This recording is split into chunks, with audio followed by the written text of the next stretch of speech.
குறைந்த விலை, நிறைந்த தரம். தங்கள் தேவைகள் அனைத்தும் ஒரே இடத்தில். ஜெயச்சந்திரன்.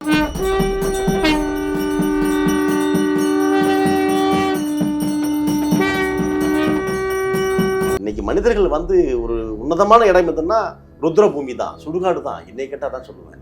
அங்கே தான் வந்து எவனும் போக மாட்டான். நிம்மதியாக இருக்கிற ஒரே இடம் அதான். அது மட்டும்தான். அப்படியே ஒரு தம்மை வாங்கி அடிச்சுட்டு இறந்து போனவங்களாம் நல்லவனா, உயிரோட இருக்கிறவங்களாம் கெட்டவனா. என்னோட வருஷத்தில் பாதி நாள் நான் வந்து வடபழனி சுடுகாட்டில் உட்காந்து நல்லா இல்லாதபோது சாமி சாமிங்கிறாங்க, நல்லா ஆகிட்ட பிறகு இந்த பக்கமே வர்றதில்லை அவங்க. அப்போ அவங்களுக்கு நான் செய்கிறத விட இவங்களோட சேர்ந்துட்டு வந்து. ஆனால் பல சாமியை சொல்கிறாங்க, நீ வந்து 3 மாதத்துல செத்துருவேன், 2 மாதம் செத்துருன்னு சொல்கிறாங்க. அது ஒரு வேளை கடவுள் ஏஜென்சியை தான் எடுத்துருப்பாங்கன்னு நினைக்கிறேன். நானும் இந்த ஆள்கிட்ட நிறைய பேசிக்கிட்டு தான் இருக்கேன். அவர்கிட்ட நிறைய திட்டுவேன், பேசுவேன். ஆனால் இலவசமாக அமரர் ஊர்திங்கிற வார்த்தையை எடுத்துட்டு சிவலோக ரத யாத்திரை அப்படிங்கிற பேரில் இந்த வண்டியை போகணும். இந்த பிறவி பயனை இறந்து போகிற ஒவ்வொரு சடலத்தையும் நான் சுமப்பதாக நினைத்து இந்த சேவையை செய்ய முடிவு பண்ணியிருக்கேன். இப்போ நீங்கள் எத்தனை ஆத்மாட்ட பேசுறீங்கிறிய, ஏதோ ஒரு ஆத்மா வந்து என்னை வந்து சூனியை வச்சு செய்வனை வச்சு என்னை காலி போட்டாங்க அப்படின்னு ஏதோ ஒரு ஆத்மா சொல்லியிருக்காங்க. கடவுள் கடவுள் ஆத்மாக்களுக்கு வேகம் ஜாஸ்தி. இவங்க எல்லாமே நல்லவங்க தான். மனித உயிர் கெட்டவங்கிறிய அவங்கள்ட்ட பேசும்போது கூட ஐயா என்னை இது மாதிரி பண்ணிட்டாங்க அப்படிங்களே சொன்னீங்க, என்னை செய்வனை வச்சு தான் கொண்டிருக்காங்க அப்படின்னு சொல்றீங்க. அதெல்லாம் சொல்லுவாங்க. அதெல்லாம் நான் உன் பிறப்பின் ரகசியமா அவ்வளவுதான். இல்ல செய்வனா சூனியை வைக்கிறது எப்படி சார்? இப்போ எப்படி பிறப்பின் ரகசியமா இருக்கும்? நீங்க வந்து பப்ளிசிட்டி பண்ணி வந்திருக்கீங்க. இது வந்து போன புனர்ஜென்மத்தோடைய கடன். ஆண்டனி எதுக்கு வந்திருக்காரு, என்ன பேசிட்டு இருக்காரு, பேசிட்டு உங்க மனசுக்குள்ள என்ன நினைக்கிறாருன்னு சொல்லுவாங்க. நான் என்ன நினைக்கிறேன் உங்களுக்கு எப்படி தெரியும்? ஆமா, இதை நான் சொன்னேன்னா நீங்க பேட்டி படித்து போயிடுங்க. கிங் டிவி நேயர்களுக்கு வணக்கம். இன்னைக்கு ஒரு முக்கியமான ஒரு நபரை தான் சந்திக்க போகிறோம். ஆன்மீகத்தில் வந்து பல பேர் காலு நின்றாலும் இவரை வந்து தவிர்க்க முடியாத ஒரு சக்தியாக இன்னைக்கு வந்துட்டு இருக்காரு. ஆனால் வெளியில தெரியாமல் பல நன்மைகளை செஞ்சுட்டு வர்றாரு. நம்ம அவர் தான் சந்திக்க போகிறோம். வேற யாரும் இல்லை, ஆத்ம யோகி யோகானந்த குருஜி தான் நம்ம கூட இருக்காரு. ஐயா வணக்கம். வணக்கம். சிவாய நமக. நலமா இருக்கீங்களா ஐயா? நல்லா இருக்கீங்க. ஒரு காலத்தில் பார்த்தீங்கன்னா இப்போ வயசானவங்க தான் அதிகமாக இறப்பாங்க. கேட்டால் வயது முதிர்வும்பாங்க. திடீர்னு அப்பா எனக்கு வயசாகிடுச்சுன்னா திடீர்னு வந்து நல்ல சாவரணும்பாங்க. ஆனால் இப்போ அப்படி இல்லையா, வயதானவரை தாண்டி இப்போ இளைஞர்கள் அதிகமாக இறந்துட்டே வராங்க. அதுக்கு என்ன காரணம்? மனித தவிர என்ன காரணம்? அவர் இந்த பூமியில் உலாவுறதுக்கான எடுத்துகிட்டு வந்த டைம் அவ்வளோதான். அதில் சின்னவங்க இறந்தாங்க, பெரியவங்க இறந்தாங்கல்ல. வயிற்றுல அபாஷன் 3 மாதம் குழந்தை அபாஷன் ஆகுது. அவள் கருவிடணும், 3 மாதத்தில் 4 மாதத்தில் அபாஷன் பண்ணணுங்கிறது விதிக்கப்பட்ட விதி. அந்த உயிரை ஏன் கொடுக்கணும் கடவுள்? அவ்வளோதான். இப்போ ஒரு செடியில் ஒரு நீங்கள் ஒரு ஏக்கர் 100 குழி நிலத்தில், 1 ஏக்கர் நிலத்தில் வந்து எல்லாம் விதைக்கிறீங்க. எல்லாமே விளைஞ்சிருது இல்லை, எல்லாமே விளைஞ்சிருது இல்லை, எல்லாமே மகசூல் ஆகிறது இல்லை. ஒரு செடி வரும், அழுகி போகும், களை வரும், தின்னு போகும். அது எல்லாம் போச்சு நெல் வரும், அதில் சொத்த நெல்லும் வந்துடும். எல்லாமே பயிராகிறது இல்லைங்களா? அது மாதிரி இறைவனோட படைப்பு அவ்வளோதான். இப்போ நம்ம பேசியிருக்கும்போது ஏகப்பட்ட பூ விழுந்துகிட்டே இருக்கு. இது எப்படி ஆத்மாவோட சக்தியா? அப்படி ஆமாம், இங்கே ஆத்மா சக்தி தான். இங்கே ஆத்மா சக்தி தான். அது விட்டு விழுந்துக்கிட்டு இருக்கும். எனக்கு கூட யாராவது சாமி பார்க்குறதுக்கு வருவாங்க. பார்க்கும்போது நான் ஏதாவது சொல்லிட்டு இப்படி பார்த்தேன்னா எனக்கு இந்த மாதிரியான ஒரு விஷயங்கள் நடந்தால் தான் நான் உங்களுக்கு வாக்கே சொல்ல முடியும். அந்த வாக்கு அறிகுறி காட்டுமா? ஆமாம் ஆமாம், எனக்குள்ளே அது வந்துடும். நீங்கள் எதுக்காக வந்திருக்கீங்க, நீங்கள் யாருங்கிற விஷயம் வரைக்கும் எனக்கு தெரிஞ்சிடும். அது வந்து சொல்லுவாங்க. இங்கே இருக்கிறவங்கள 27 பேருமே என்கிட்ட சொல்லுவாங்க. இப்போ ஆண்டனி எதுக்கு வந்திருக்காரு, என்ன பேசிகிட்டு இருக்காரு, பேசிகிட்டு உங்கள் மனசுக்குள்ள என்ன நினைக்கிறாருன்னு சொல்லுவாங்க. நான் என்ன நினைக்கிறேன் உங்களுக்கு எப்படி தெரியும்? ஆமாம், இதை நான் சொன்னேன்னா நீங்கள் பேட்டி படிச்சுட்டு போயிடுவீங்க. அப்போ என் கூட யாருமே இருக்க மாட்டாங்க. என் கூட வர்றவங்க எதுக்காக வராங்கிறது எல்லாமே தெரியும். ஆனால் யாருக்கிட்டையும் எதுவும் பேசிக்க மாட்டேன். ஒரு சமயோகித புத்தி உள்ளவன் தான் சாமியாரா. ஆனால் இப்படி ஓப்பன் மீட்டாக பேசுனா இப்போ நீங்கள் சொல்கிற மாதிரி யாருமே இருக்க மாட்டாங்க. அதனால தான் நான் பேசுறது இல்லை. இலைமறை காய்மறையாக போயிட்டு இருக்கு. இது என்னுடைய ஆத்மார்த்தம். என்னுடைய பிறவி பயன் இந்த அஸ்திகளை கரைப்பது. ஏறத்தாழ ஒரு 4600 பேருக்கு நான் பிள்ளையாக இருந்திருக்கேன்னு பார்த்துங்களேன். இதுவரை நான் கரைத்த அஸ்திகளுக்கு நான் ஒன்று மகனாக இருக்கணும், இல்லை மருமகனாக இருக்கணும், இல்லை ஏதோ ஒரு வகையில் உறவுக்காராக இருக்கணும். ஆனால் அத்தனை பேருமே எனக்கு முன்ஜென்மத்தில் என்னுடைய சொந்தக்காரர்கள். அவர்களுக்கு நான் செய்ய வேண்டிய ஈமக்கிரகி, ஈமச்சடங்கு, அதை தான் நான் செஞ்சுக்கிட்டு இருக்கேன். இப்போ இந்த அஸ்திகளை எப்படி அவங்களுக்கு வருது, தேடி வருது? தஞ்சாவூரில் மயிலாடுதுறையில் திருவன்காடுங்கிற ஊர்லேருந்து போன வாரம் ஒரு ஃபோன். ஐயா இதுமாரி எங்கள் அப்பா காலமாயிட்டாங்க, ஒரு அஸ்தியை கொண்ட ராமேஸ்வரத்தில் கரைச்சிட்டேன், கொஞ்சம் காசியில் கரைக்கணுன்னாங்க. சரிங்க, அட்ரஸ் பண்ணணும், அட்ரஸ் போட்டு விட்ருக்காங்க. இந்த மாதிரி நம்மளுடைய நண்பர்கள் மூலியமாக நான் இன்னும் அது ஒன்றும் பெருசாக விளம்பரப்படுத்தலை. ஒருவேளை உங்களுடைய கிங் டிவியில் என்னை விளம்பரப்படுத்தி மாதம் 4000 அரிசி எடுத்துகிட்டு போகிறது கூட வாய்ப்புகள் இருக்கலாம். இல்ல இப்ப இதுக்கெல்லாம் பொருளுதவி வேணும்ல. இப்ப நீங்க எந்த பிறந்த சாதனை காரியம் முடியாது, கிட்டத்தட்ட பலாயிரம் ரூபாய் செலவாகும். இதுக்கெல்லாம் எங்கேருந்து வருது உங்களுக்கு ஃபண்டு?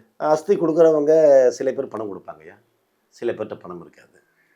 அவங்க பணம் கொடுத்தாலும் கொடுக்காட்டியும் இது என்னுடைய கடமையாக நினச்சி எனக்கு வர சின்ன சின்ன வருமானத்தில் இதை நான் செஞ்சுக்கிட்டு இருக்கேன்.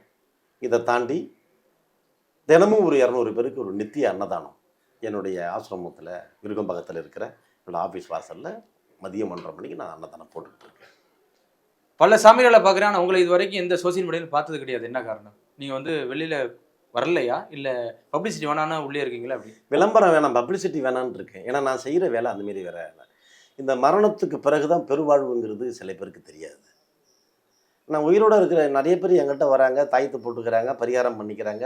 என்னால் முடிஞ்ச எனக்கு தெரிஞ்ச ஆன்மீக ரீதியான பரிகாரங்களை செய்து எத்தனையோ நண்பர்கள் நல்லா தான் இருக்கிறாங்க. ஆனால் அவங்க கொடுக்குற வாக்கு எதுவுமே செய்கிறது இல்லையே.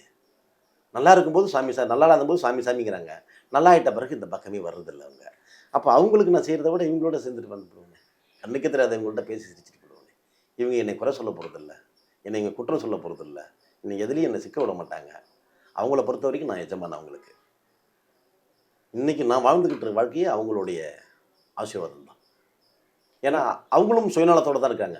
ஏன்னா காசியில் போய் மோசம் அடைய போகிறோம், நமக்கு அடுத்து ஜென்மா இல்லை, நம்ம எங்கேயும் அலைய வேணாம், நம்மளை ஒன்றும் நம்ம அடைக்க போகிறோம். ஆனால் அதுக்காகவே என்னையை கொஞ்சம் அப்படியே கொஞ்சம் விழ வைப்பாங்க, கொஞ்சம் துரத்துவாங்க, கொஞ்சம் எழுப்புவாங்க. என் வாழ்க்கையில் எல்லாம் சேசிங் இருக்கும். அவங்க கூட நான் ஓடிக்கிட்டு இருக்கேன். அதனால் நான் வந்து யாரை பற்றியும் கவலைப்படுறதில்ல, யார் எது சொல்லணும் கேட்குறதில்ல. சரி, யாரோ ஒருத்தன் வேலை பார்த்துக்கிறான், அதை பார்த்துக்கலாம் அப்படின்னு விட்டுரு.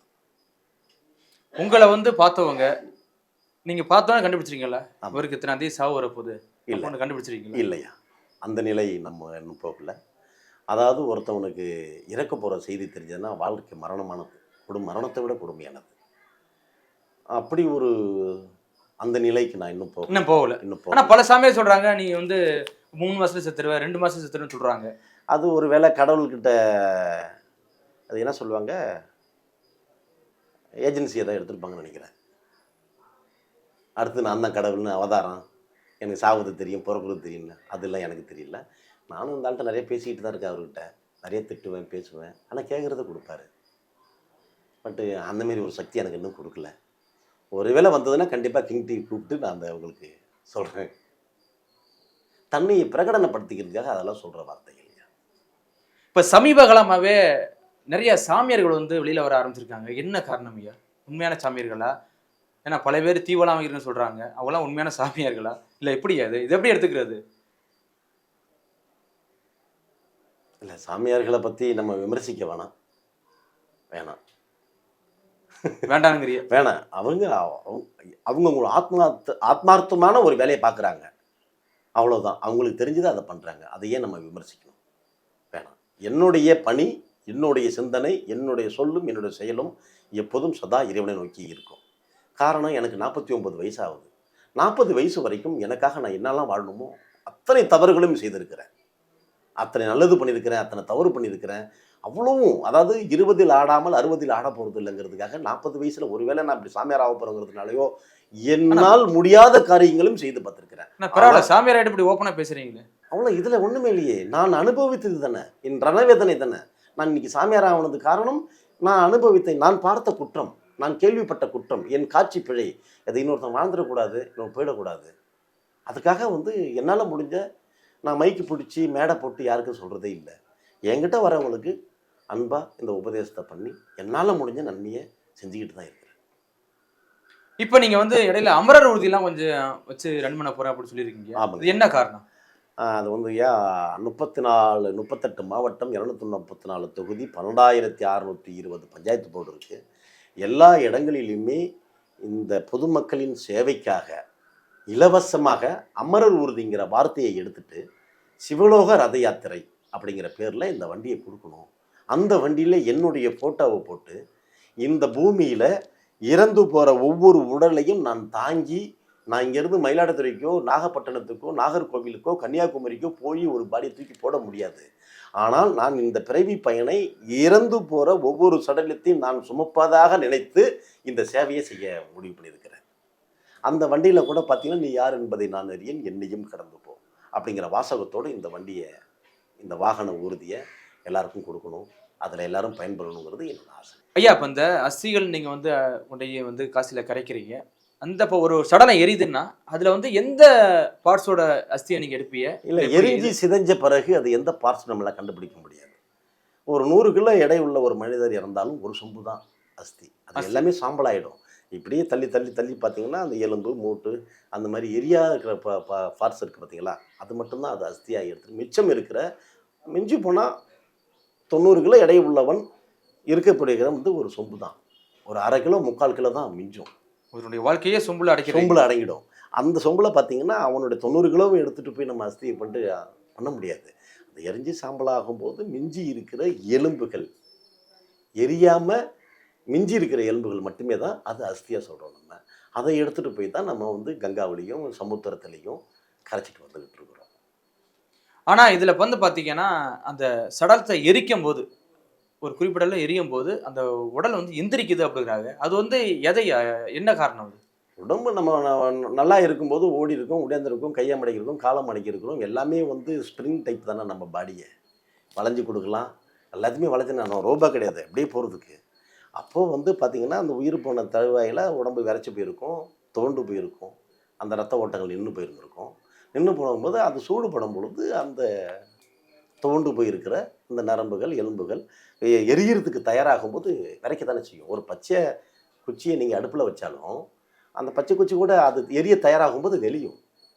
மரத்தால் வெட்டின குச்சியும் வெளியும். இல்லை, அங்கே எரிக்கிறவர்கள் என்ன சொல்கிறாங்கன்னா, இல்லை இந்த ஆத்மா சாந்தி அடையலை, அதனால தான் ஏதோ கிளம்புது அப்படிலாம் சொல்கிறாங்க. அதெல்லாம் உண்மையா? அப்படிலாம் இல்லைங்க.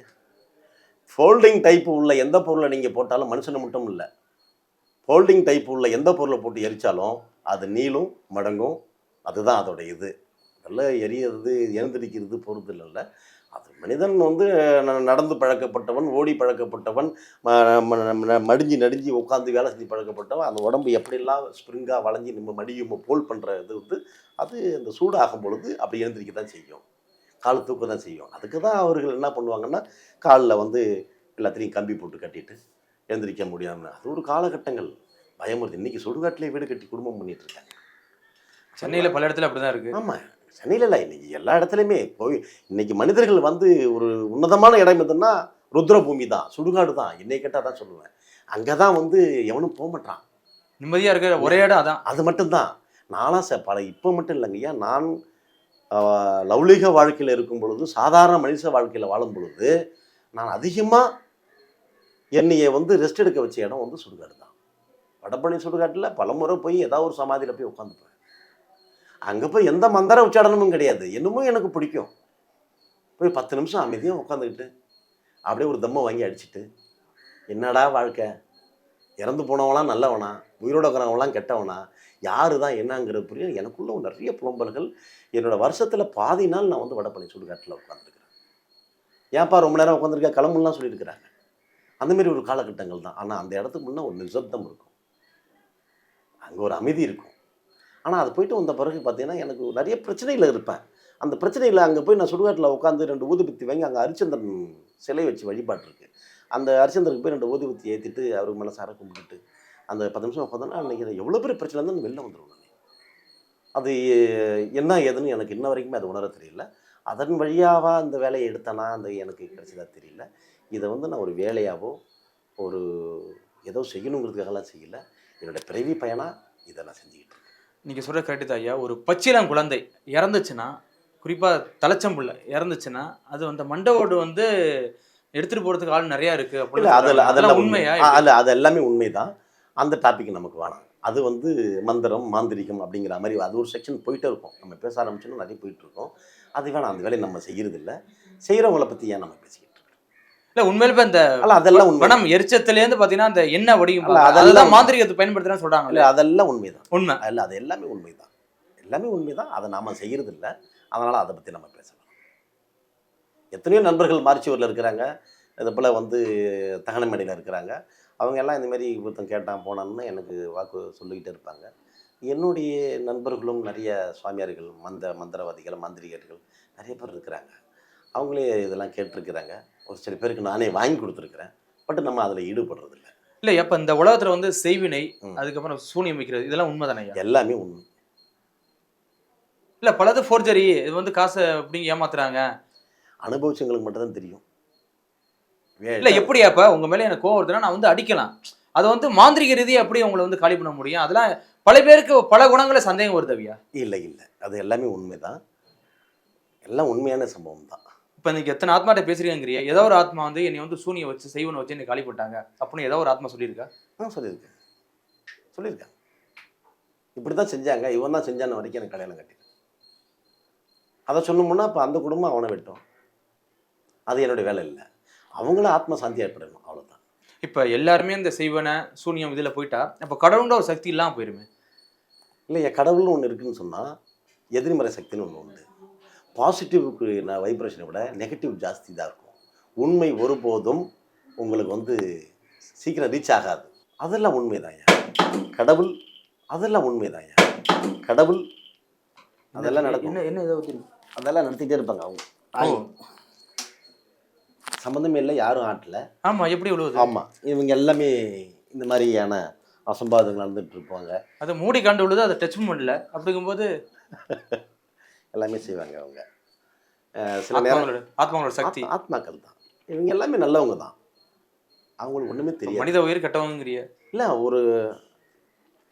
நான் மனிதனாக இருக்கும்போது நான் வந்து நல்லவனாக இருக்க வாய்ப்பே இல்லை. கண்டிப்பா ஏதோ ஒரு உருவத்தில் என்னுடைய ஆசைக்காகவும் என்னுடைய தேவைக்காகவும் நான் யாரை வேணாலும் பண்ணிட்டு நான் சந்தோஷமா இருக்குன்னு நினைக்கிறது தான் மனுஷன். ஆனால் ஆத்மாவுக்கு அது கிடையாது. ஆத்மா அங்கே போய் நான் மோட்சம் கொடுத்துட்டோன்னா அடுத்து இன்னொரு உடலில் இன்னொரு இடத்துல போய் பிறக்க தான் போகுது. அது பிள்ளையாவா மகனாவா பேரனாவான்னு தெரியாது. ஆத்மாவுக்கு அழிவு கிடையாது. உடலுக்கு மட்டும் நம்ம தேகத்துக்கு தான் அழிவு. ஆத்மாவிற்கு ஒருபோதும் கிடையாது. அது அங்கே அழகாக போய் இறைவன் அடிச்சு வந்துடுவாங்க. அங்கே போயிட்டு அடுத்து யார் கூட அவங்க போகணும். இப்போ நீங்கள் வந்து காசில் போய் கரைக்கும் போது என்ன சொல்கிறாங்க? இப்போ நீங்கள் என்ன சொல்லி கரைப்பீங்க ஒரு ஆத்மாக்களையும்? அந்த ஆத்மா வந்து என்னுடைய மாமனா மச்சனா அவங்கள நினச்சி எனக்கு இறைவன் கொடுத்த அந்த மந்திர உபதேசத்தை வச்சு நம்ம மக்களுடைய வாழ்வியல் முறையில் பார்த்திங்கன்னா அதுக்கு தான் அந்த கர்ம காரியம் செஞ்சு அதை பண்ணும் பொழுது அதுக்கான மந்திர உச்சாடனங்கள் இருக்குது. அந்த மந்திர உச்சாடனங்களை சொல்லி நீ எப்படி இறந்த அப்படிங்கிறதெல்லாம் எனக்கு தெரியல, ஆனால் இறந்துட்டா இருந்தாலும் உன் ஆத்மா இந்த பூமியை விட்டு நல்லபடியாக மோட்சம் இறைவன்கிட்ட சேரட்டும்னு சொல்லி அந்த மந்திர உச்சாடனம் பண்ணி தான் ஒவ்வொரு அஸ்திக்குமே பண்ணி தான் நான் பண்ணிட்டு. ஐயா, ஏதாவது ஒரு ஆத்மா உங்கள்கிட்ட வந்து ஐயா என்னை அவசரப்பட்டு என்னை கரைக்காதீங்க, நான் ஒரு மனிதரை வந்து பழிவானதுக்கு அப்புறம் என்னை கரைச்சிருங்கன்னு ஏதாவது சொல்லியிருக்கா? இல்லை, ஒருபோதும் அந்த இது மாதிரி ஆத்மாக்களுக்கு வேகம் ஜாஸ்தி, பட் பழிவாங்கிற குணம் இருக்காது. பழிவாங்கிற அதை எப்படி வெளிக்காட்டாங்க? இப்போ ஒன்றும் ஏதோ ஒரு சந்தர்ப்பத்தில் தான் இறந்துருக்காங்க. அப்படிங்கும்போது ஏதோ ஒன்று இருக்கும்ல, உங்கள்கிட்ட பேசும்போது கூட ஐயா என்னை இது மாதிரி பண்ணிட்டாங்க, இப்போ நீங்களே சொன்னீங்க என்னை செய்வன் வச்சு தான் கொண்டிருக்காங்க அப்படின்னு சொல்கிறீங்க. அதெல்லாம் சொல்லுவாங்க. அதெல்லாம் நான் உன் பிறப்பின் ரகசியமா, அவ்வளோதான். நீ இறந்துட்ட, நீ அவனை இல்லை செய்வனா சூனியம் வைக்கிறது எப்படி சார்? இப்போ எப்படி பிறப்பின் ரகசியமாக இருக்க முடியும்?